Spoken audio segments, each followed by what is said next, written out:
Hello friend, welcome to its some solution. जैसा आप thumbnail में क्वेश्चन को देख रहे हो, इसकी लेंथ ज़्यादा है बट ये क्वेश्चन है बहुत सिंपल, 10 से 15 सेकंड का है और इसको छोड़ना नहीं है आपको। डिस्ट्रीब्यूशन का क्वेश्चन है, तो ये आपके जो एग्जाम है ACF FRO के मैथमेटिक्स स्टैट्स के SSC CGL JSO SI RSM SSB ASO और स्टैटिस्टिकल इन्वेस्टिगेटर के जो एग्जाम है उसके लिए बहुत इंपॉर्टेंट क्वेश्चन है। और इससे पहले वाले लेक्चर में भी मैंने कराया है। टेस्ट सीरीज की लिंक डिस्क्रिप्शन में जाकर ज्वाइन करना, फ्री मॉक वहाँ अवेलेबल है, वो आप दे सकते हो और सेशन को लाइक कर देना। अब इस क्वेश्चन को पढ़ लेते हैं हम। इसको हिंदी में और इंग्लिश में दोनों में लिखा हुआ है। क्वेश्चन में दे रखा है कि एक कैंटीन है और उस कैंटीन में जो धनराशि इकट्ठी की गई है उसका रिकॉर्ड रखा गया है। तो उस रिकॉर्ड के बेसिस पे उन्होंने कुछ चीज़ें पूछी हैं। तो आपको माध्य दे रखा है म्यू, ये दे रखा है 2000 रुपीज़ और इसके साथ आपको दे रखा है नेक्स्ट लाइन में मानक विचलन यानी कि स्टैंडर्ड डेविएशन दे रखा है 600 रुपीज़। ठीक है, सिग्मा इक्वल टू 600। देन इसके बाद नेक्स्ट क्वेश्चन पढ़ते हैं। इंग्लिश में देखोगे तो आप यहाँ पर बात की गई कलेक्टेड इज नॉर्मल डिस्ट्रीब्यूशन, यानी कि ये डिस्ट्रीब्यूशन कैसा है, नॉर्मल डिस्ट्रीब्यूशन है।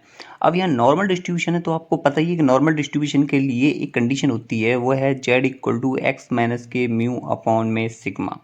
क्योंकि देखो यहाँ पर आप बात करते हैं जेड की, देखो फाइव दे रखा है CDF of standard normal variable. ठीक है, तो ये मेन बात कहाँ कर रहा है, मेन बात कर रहा है प्रोबेबिलिटी पूछ रहा है और जेड की टर्म में आपको दे रखा है। तो z equal to X minus के म्यू अपॉन सिग्मा के थ्रू हम क्या निकालेंगे, जेड निकालेंगे। अब देखते हैं इसमें कौन कौन सी चीज़ कहाँ कहाँ क्या क्या दे रखी है। ठीक है, अब सबसे पहले बात करते हैं। इसने क्वेश्चन पूछा है कि what is the probability that on a particular day the amount exceed ₹2900, यानी कि आपको बोला है कि x अगर 2900 से ज़्यादा हो गया तो उस कंडीशन में प्रोबेबिलिटी क्या होगी। ठीक है, अब यहाँ पर बात करते हैं x 2900 पर z निकालोगे तो z क्या आएगा 2900 माइनस के 2000 अपॉन में 600, यानी कि अब ये सॉल्व करोगे तो 9/6, इट मीन्स 9/6 हो जाएगा। ठीक है, तो 9/6 क्या हो जाएगा 1.5। तो यानी कि ये x इज ग्रेटर देन 2900 है। जैसे जैसे x बढ़ेगा वैसे वैसे z बढ़ेगा, तो आपका z क्या हो जाएगा इस कंडीशन में, z ग्रेटर देन 1.5। क्लियर है बात। तो z ग्रेटर देन 1.5 के लिए हमें प्रोबेबिलिटी फाइंड आउट करनी है। अब इसने क्वेश्चन में दिया हुआ है कि 5.1 मतलब कि इसने z की टर्म में दी हुई है प्रोबेबिलिटी 0.84। तो इसके लिए एक लाइन ड्रॉ कर लेंगे जैसे हमने लास्ट वाले क्वेश्चन में किया था और इसमें सेम 1, 1.5 एंड 2 को इंडिकेट कर देंगे। अब इंडिकेट आपने कर दिया है। अब इसमें आगे बोला हुआ है कि ये 1.5 हो गया, ये आपका 2 हो गया।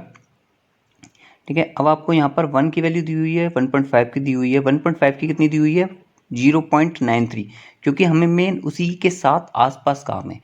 0.93 आपको दिया हुआ है। अब हमें किस डायरेक्शन में जाना है, देखो 1 की वैल्यू दी है 0.84, मतलब कि 1.5 से 1 की तरफ चलेंगे तो वो 0 की तरफ टेंड कर रही है और 1.5 से 2 की तरफ चलेंगे तो वो 1 की तरफ टेंड कर रही है। मैक्सिमम वैल्यू प्रोबेबिलिटी की कितनी हो सकती है 1 हो सकती है। तो इसने पूछा 1.5 से ज़्यादा, तो 1.5 से ज़्यादा वाला रीजन कौन सा है आपका, 1 में से 0.93 घटा दोगे यानी कि 1.5 से कम वाला रीजन घटा दोगे तो क्या आ जाएगा, आपका आंसर आ जाएगा जो कितना है आपका 0.07। अब इसके बाद लेकिन अगर वो दूसरे क्वेश्चन में आपसे ये पूछता कि एक्स की वैल्यू अगर आपको 3200 दे दी होती 3200 और आपसे बोला होता है कि इस अमाउंट एक्सीड ₹3200, तो उस कंडीशन में आपका जेड कितना आता, जेड आता आपका 2। तो 2 से अधिक वाली वैल्यू कितनी हो जाती, 2 से अधिक की वैल्यू हो जाती 0.02। 1 में से 0.98 को सब्ट्रैक्ट कर देते, कितना आ जाता 0.02। बहुत सिंपल सा क्वेश्चन था, बहुत नॉर्मल सा और सिंपल ही इसका सॉल्यूशन है, लेकिन इसको स्किप नहीं करना है। अच्छे से देख लेना। टेस्ट सीरीज की लिंक भी डिस्क्रिप्शन में, कोर्स की लिंक भी डिस्क्रिप्शन में, तो जाकर ज्वाइन करो और सेशन को लाइक करके शेयर कर देना ताकि और वीडियो आपको प्रोवाइड करा सके। Thank you.